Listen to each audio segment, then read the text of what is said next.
Assalamualaikum warahmatullahi wabarakatuh. Bismillahirrahmanirrahim.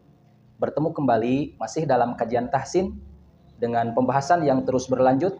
Alhamdulillah kemarin kita sudah belajar bersama tentang satu kaidah hukum-hukum nun sukun dan tanwin, dan saat ini kita akan bersama-sama kembali melanjutkan satu pembahasan tentang suara atau bunyi. Nah, di mana kaidahnya adalah kita perlu memastikan suara. Apa maksudnya dari kita memerlukan kepastian suara ini? Pertama, prinsipnya adalah kita perlu memahami bahwa dalam konteks kaidah tajwid ada beberapa huruf yang berbunyi vokal. Nah, kalau dalam istilah bahasa Indonesia, bunyi vokal ini kan ada hurufnya A, I, U, E, O. Nah, begitupun dalam istilah tajwid atau bahasa Arab, itu ada huruf-huruf vokal. Sehingga berbunyi seperti A, seperti I, U. Meskipun untuk E dan O sebetulnya tidak ada. Namun dengan ketentuan-ketentuan khusus, itu ternyata E dan O juga ada. Gitu. Nah, kita perlu memastikan suara bunyi vokal tersebut. Apakah itu berbunyi A, atau berbunyi I, atau berbunyi U. Nah, ini berkaitan dengan harokat yang menempel di huruf-huruf bahasa Arab, huruf-huruf hijaiyah. Di mana bunyi A ini adalah huruf yang berharokat fathah, bunyi I huruf yang berharokat kasroh, dan bunyi U huruf yang berharokat dhammah. Adapun kelanjutan dari fathah, kasroh, dhammah ini ada yang fathatain, kasrotain, dhammatain. Bedanya adalah ditambahi dengan nun sukun, an, in, un. Nah, kita perlu memastikan bunyi vokal ini apakah ke A, ke I, atau ke U. Nah, kita kesampingkan vokal E dan O, karena sebenarnya pada prinsip dasarnya di dalam kaidah tajwid itu tidak ada E dan O, ya kecuali nanti ada ketentuan-ketentuan khusus. Nah, jadi bagaimana ketika kita menemukan huruf-huruf yang ternyata mengarahkan kepada bunyi-bunyi yang tidak biasa? Maka pastikan apakah ke A, ke I, atau ke U bunyinya. Kita ambil contoh untuk memudahkannya. Ketika kita menemukan contoh bacaan walau, misalkan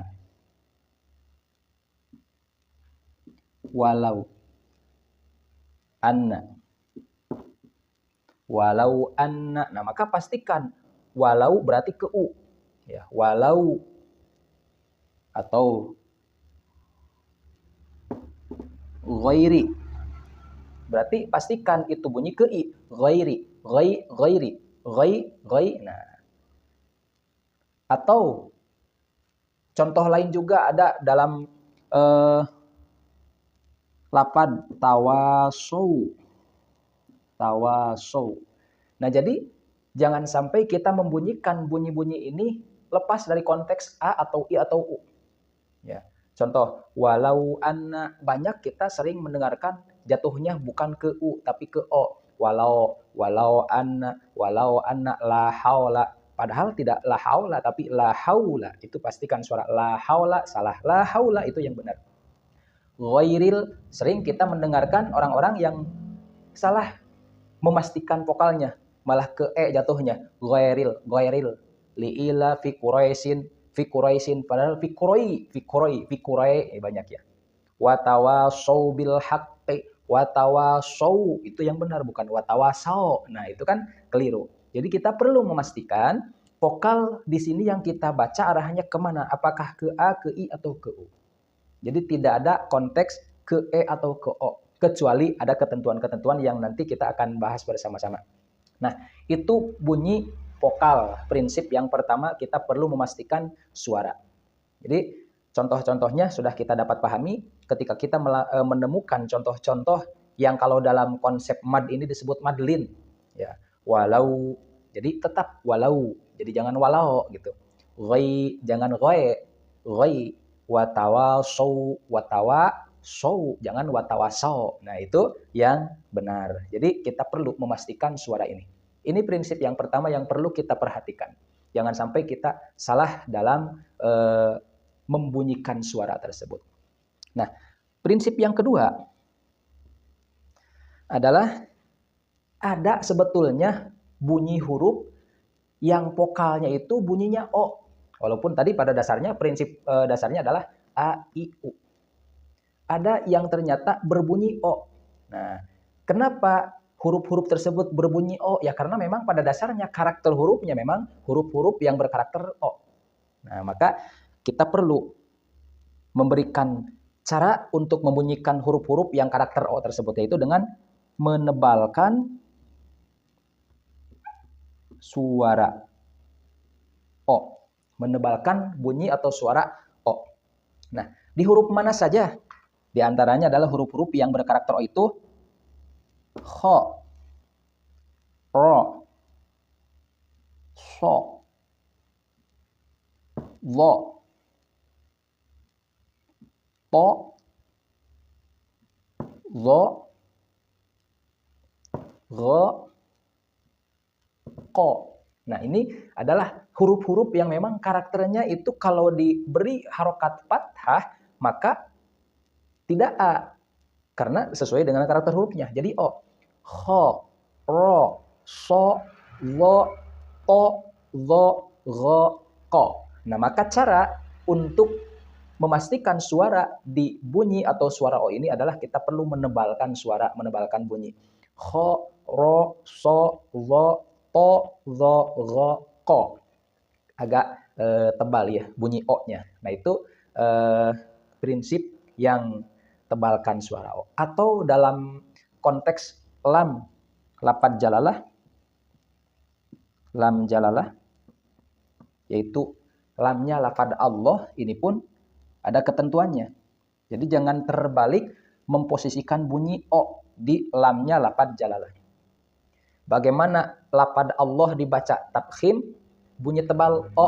Bagaimana lafadz Allah dibaca tarkik, bunyinya biasa la gitu. Nah, itu ada ketentuannya. Di mana untuk lafadz Allah, lafadz jalalah berbunyi O lamnya manakala kita menemukan lafadz Allah ini didahului oleh huruf di belakangnya dengan huruf tersebut berharokat pertama fathah atau kalau tidak berharokat dhammah. Sebelum lafadz Allah, harokatnya huruf tersebut mau di huruf lamnya yang pertama ini Allahu, lam yang pertama, atau mau di huruf sebelum lafadz Allah ada huruf apa saja yang huruf tersebut ternyata berharokat fathah atau dhammah. Maka kita perlu menebalkan suara lamnya lafadz Allah. Jadi Allahu. Bagaimana kalau menemukan lafadz Allah yang ternyata sebelum lafadz Allah tersebut harokatnya kasroh? Nah, maka ini tidak perlu ditebalkan. Lillahi, lillahi, bismillahi, bismillahi. Jadi kan tetap tarkik la, ya, jadi tidak tebal. Nah, sementara untuk yang bunyinya O adalah bila mana kita menemukan lafadz Allah didahului sebelumnya oleh huruf yang berharokat fathah atau dhammah, maka bunyinya O. Jadi jangan terbalik. Bismillahi, jangan bismillahi. Lillahi, jangan lillahi. Minallahi, jangan minallahi. Ilallahi, jangan ilallahi. Nah, itu barangkali prinsip yang berkaitan dengan bunyi atau suara. Apakah ada E? Konteks E dalam kaidah tajwid itu hanya berlaku untuk satu ayat di surat tertentu dengan konteksnya dinamakan imalah.